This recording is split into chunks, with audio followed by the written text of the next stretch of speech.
नमस्कार, मैं हूं नेहा बेनीवाल और आप देख रहे हैं हलचल इंडिया। हम दिखाते हैं बेबाक खबर जिसका होता है तेज असर। जानेंगे आज की खबरें, लेकिन सबसे पहले नजरें आज की हेडलाइंस पर। मुजफ्फरनगर जनपद में धनगर जाति के प्रमाण पत्र न बनने से नाराज समाज के लोगों ने चुनाव बहिष्कार का ऐलान किया, जिसके चलते जगह जगह पोस्टर चिपकाकर धनगर समाज ने अपना रोष जाहिर किया।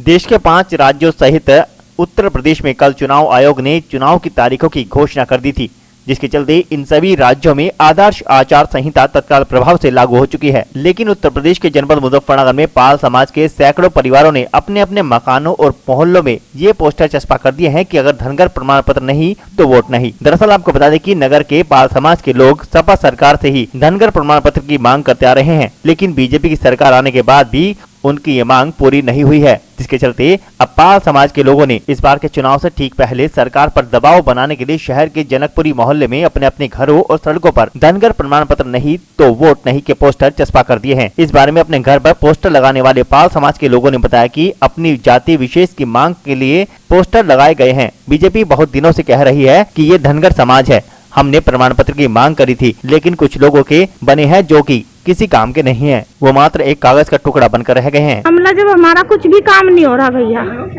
तो कैसे करेंगे हम? वोट क्या करेंगे देकर? सामने बच्चों के फॉर्म नहीं भरे जा रहे किसी चीज के भी। स्कूल में कुछ नहीं हो रहा, तो भैया पहले से ही कर रहे हैं। और फिर क्या साल हो गए, अभी थोड़ा ही ना। बच्चे तो कितने बड़े हो रहे हैं, कैसे करेंगे फिर? वोट तो बिल्कुल नहीं देने के, किसी को भी नहीं देने के। कितने परिवार में? 1000 घर तो होंगे ही होंगे जनकपुरी में। अच्छा, सब धनगर? सब धनगर, जनकपुरी में, रामपुरी में भी है, आनंदपुरी में भी है। वोट नहीं देंगे। ये हमारे सर्टिफिकेट नहीं बन रहे जी धनगर के जी, एससी जाति के जी, ना ही एससी जाति के बनने, ना ही ओबीसी जाति के बनने, जबकि हम एससी जाति में हैं। जी। इसलिए लगाई हमने पोस्टर। क्या है उन पोस्टर पे, क्या लिखा आप लोगों ने? धनगर प्रमाण पत्र नहीं तो किसी को वोट नहीं। अब तो आचार संहिता लग चुकी है, अब क्या लगता है सरकार अब कर देगी? अब तो नहीं करेगी। नहीं करेगी तो हम वोट नहीं करेंगे जी। ऐसे कितने मकान है जिन्होंने अपने घर के बाहर पोस्टर लगाए? यहाँ 90% धनगर जाति है। टोटल कितने मकान हो गए यहाँ? है जी जनकपुरी। कितने जो वार्ड है, वार्ड 26 और वार्ड 30। अच्छा, कितने लोग हैं जिन्होंने अपने घरों के बाहर लगाए? कितने मकान है टोटल? सभी है, वो सभी है।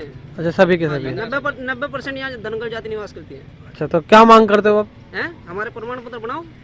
इसके बारे में कई बार जिलाधिकारी पत्र बनने से काम नहीं चलेगा, उन्हें जारी करने से काम चलेगा। विधायक, एमपी, एमएलए सबसे मिल चुके हैं, लेकिन सिर्फ आश्वासन के अलावा कुछ नहीं मिला। ठीक है।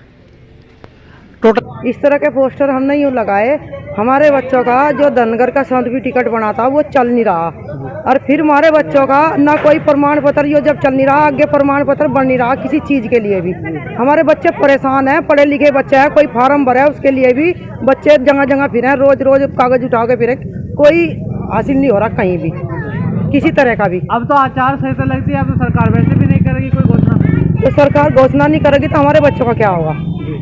सरकार घोषणा नहीं करेगी किसी चीज की तो हम वोट नहीं करेंगे, किसी को वोट नहीं, किसी को भी नहीं करेंगे। अच्छा, कितने घर हैं यहाँ जिन्होंने पोस्टर लगाए? हमारे 2000 घर है। हमारे तो पूरी जनकपुरी, रामपुरी, आनंदपुरी सब में हमारा पूरा समाज है, धनगर समाज पूरा है। अच्छा, वोट नहीं दोगे? नहीं, वोट नहीं देंगे। जब हमारे बच्चों का कोई समाधान नहीं होने का तो हम वोट नहीं करेंगे, बहिष्कार करेंगे वोटों का। मुजफ्फरनगर के मीरापुर में आदर्श आचार संहिता का पालन कराते हुए प्रशासन ने राजनीतिक होर्डिंग्स और पोस्टर हटवा दिए।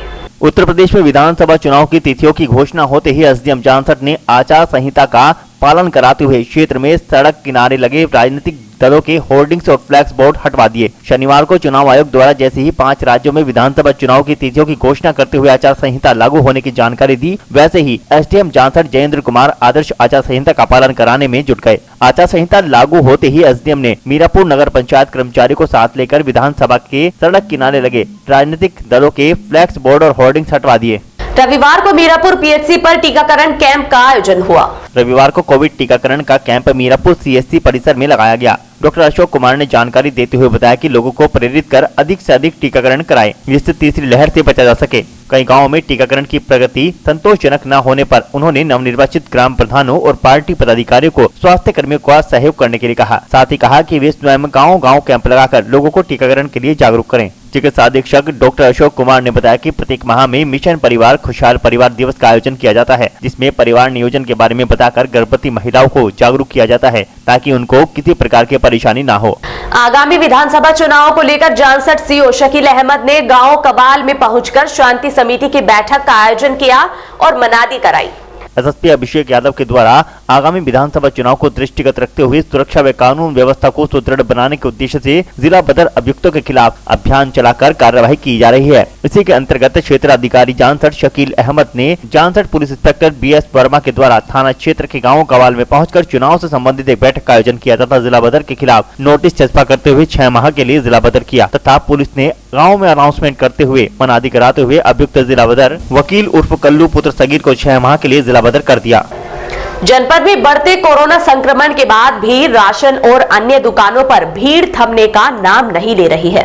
जनपद में जहां कोरोना लगातार बढ़ रहा है, कोरोना के चलते लगातार पॉजिटिव केस भी मिल रहे हैं, उसके बाद भी प्रशासन तो कोई ध्यान नहीं दे रहा। जबकि कस्बे में भी 4 पॉजिटिव केस मिलने के बाद भी स्थानीय प्रशासन भी अभी तक आंख नहीं खोल पाया है। इसी कड़ी के चलते आप देख सकते हैं कि राशन डीलर के यहाँ उपभोक्ताओं की लंबी लंबी लाइनें लगी हुई है, लेकिन कोई भी सोशल डिस्टेंसिंग का पालन करता नजर नहीं आ रहा। बात यहीं खत्म नहीं हो जाती, जितने भी उपभोक्ता लाइन में लगे हुए हैं, यहाँ तक कि खुद राशन डीलर भी बिना मास्क के खड़े हुए हैं, जो गाइडलाइंस के नियमों की धज्जियां उड़ाते साफ नजर आ रहे हैं। वहीं उपभोक्ताओं ने बताया कि राशन डीलर के द्वारा उन्हें केवल गेहूं व चावल दिया जा रहा है। यदि उपभोक्ता रिफाइंड नमक और चने की बात करते हैं तो राशन डीलर के द्वारा उन्हें यह कह दिया जाता है कि अभी नहीं आया है, जब आएगा तो दे दिया जाएगा। वहीं उपभोक्ताओं का आरोप है कि राशन डीलर उनसे पूरे सामान पर अंगूठा लगवा रहा है। आपको बताते चले कि राशन को लेकर हमेशा आपूर्ति विभाग भ्रष्टाचारियों की चर्चाओं में रहा है। सहारनपुर में हरियाणा के संयुक्त साहित्यकारों ने 9वीं सदी के विष्णु अवतार भगवान श्री देव नारायण की पुस्तक का विमोचन किया।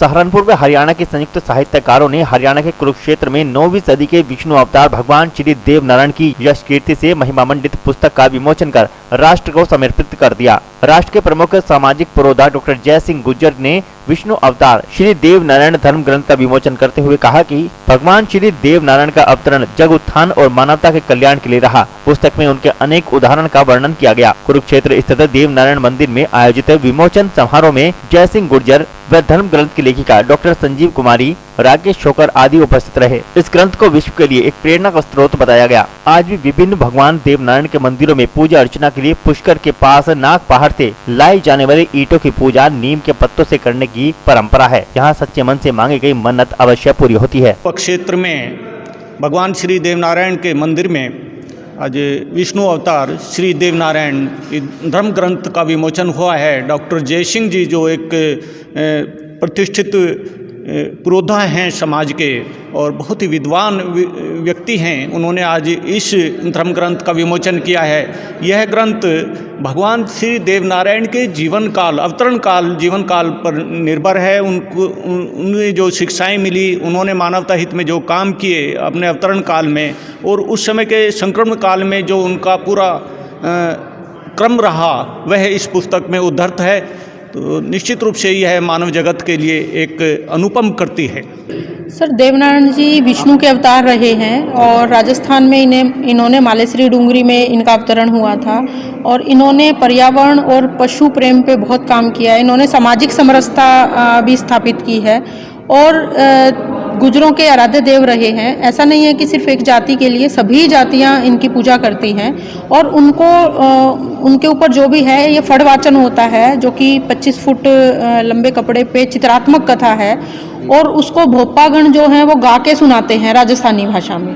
तो उस राजस्थानी भाषा में हमने भोपे की सहायता से इसको हिंदी में कन्वर्ट करके लिखा है ताकि आम जन तक ये कथा पहुंच सके। इसमें किन लोगों ने मुख्य भूमिका निभाई? सर, इसमें 3 हम राइटर हैं। शिखा कुमारी है जो अभी जर्मनी में है, राकेश शोकर जी है मेरे साथ जो सहारनपुर से है, मैं डॉक्टर संजीव कुमारी पानीपत हरियाणा से हूँ।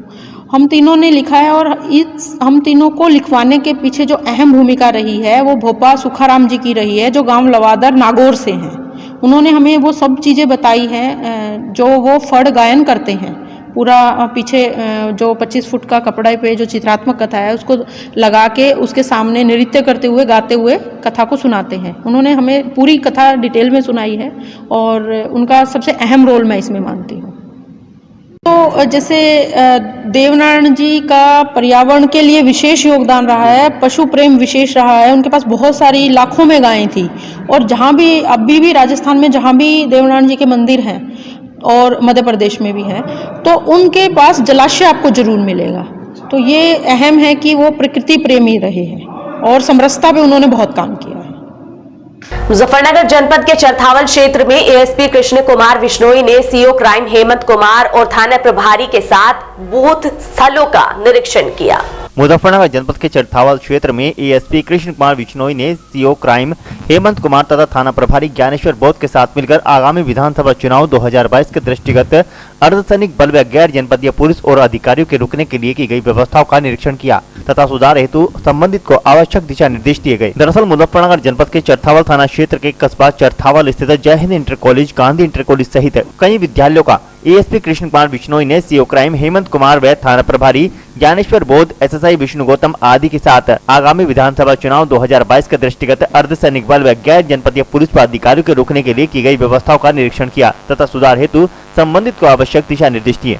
मुजफ्फरनगर के मीरापुर के पंचायती मंदिर में प्रधानमंत्री नरेंद्र मोदी की दीर्घायु की कामना को लेकर भंडारे का आयोजन किया गया। मीरापुर कस्बे में नागरिकों ने प्रधानमंत्री नरेंद्र मोदी की दीर्घायु की कामना करते हुए मंदिर में सुंदरकांड पाठ व हवन यज्ञ और भंडारे का आयोजन किया। पंजाब में प्रधानमंत्री नरेंद्र मोदी की सुरक्षा में हुई चूक के बाद देशवासियों ने पंजाब सरकार के प्रति भारी रोष देखने को मिल रहा है। मीरापुर में नागरिकों ने प्रधानमंत्री की सुरक्षा में हुई चूक के बाद उनकी दीर्घायु की कामना करते हुए श्री राधा कृष्ण पंचायती मंदिर में सुंदरकांड पाठ का आयोजन किया, जिसमें नागरिकों ने भगवान का गुणगान करते हुए प्रधानमंत्री नरेंद्र मोदी की दीर्घायु की कामना की। इसके बाद मंदिर परिसर में हवन यज्ञ और विशाल भंडारे का आयोजन भी किया गया। ये हमारा जो है 22 साल से चला हुआ आ रहा है सुंदरकांड। हम हर हफ्ते या कोई मतलब प्रेमी करवाना चाहता है तो उसके यहाँ हम सुंदरकांड का पाठ करते हैं और एक साल में इसका हम मंदिर के अंदर भंडारा और सुंदरकांड और हवन तीनों करते हैं। अच्छा, ये कब शुरू हुआ था? ये इसको 22 साल हो गए। ये वैसे तो हमने कल शुरू किया था। कल पहले हमारा सुंदरकांड हुआ, फिर सुबह 9 बजे हवन हुआ, उसके बाद अब भोजन चल रहा है। अच्छा, इसका समापन कब होगा? इसका समापन 4 बजे तक हो जाएगा। मुजफ्फरनगर के रामराज थाना क्षेत्र में पुलिस ने सघन चेकिंग अभियान चलाया। एसएसपी मुजफ्फरनगर अभिषेक यादव के निर्देशन पर रामराज थाना पुलिस द्वारा मेरठ बॉर्डर से पहले संदिग्ध व्यक्तियों और वाहनों की चेकिंग अभियान चलाया गया। इस दौरान दर्जन भर वाहनों के चालान भी किए गए। रामराज थाना अध्यक्ष अक्षय शर्मा के नेतृत्व में एसएसआई वीर नारायण, एसआई रणपाल सिंह व अन्य पुलिसकर्मियों ने मेरठ मुजफ्फरनगर बॉर्डर से पहले अपने थाने की सीमा में सघन चेकिंग अभियान चलाया। इस दौरान तमाम 2 पहिया व 4 पहिया वाहन चालकों की तलाशी ली गई। बड़े वाहनों की डिग्गी, सीट, टूल बॉक्स आदि के चेकिंग करते हुए व्यक्ति की भी तलाशी ली गई। और आज के इस बुलेटिन में फिलहाल इतना ही। कल फिर हाजिर होंगे कुछ और नई खबरों के साथ। तब तक के लिए नमस्कार।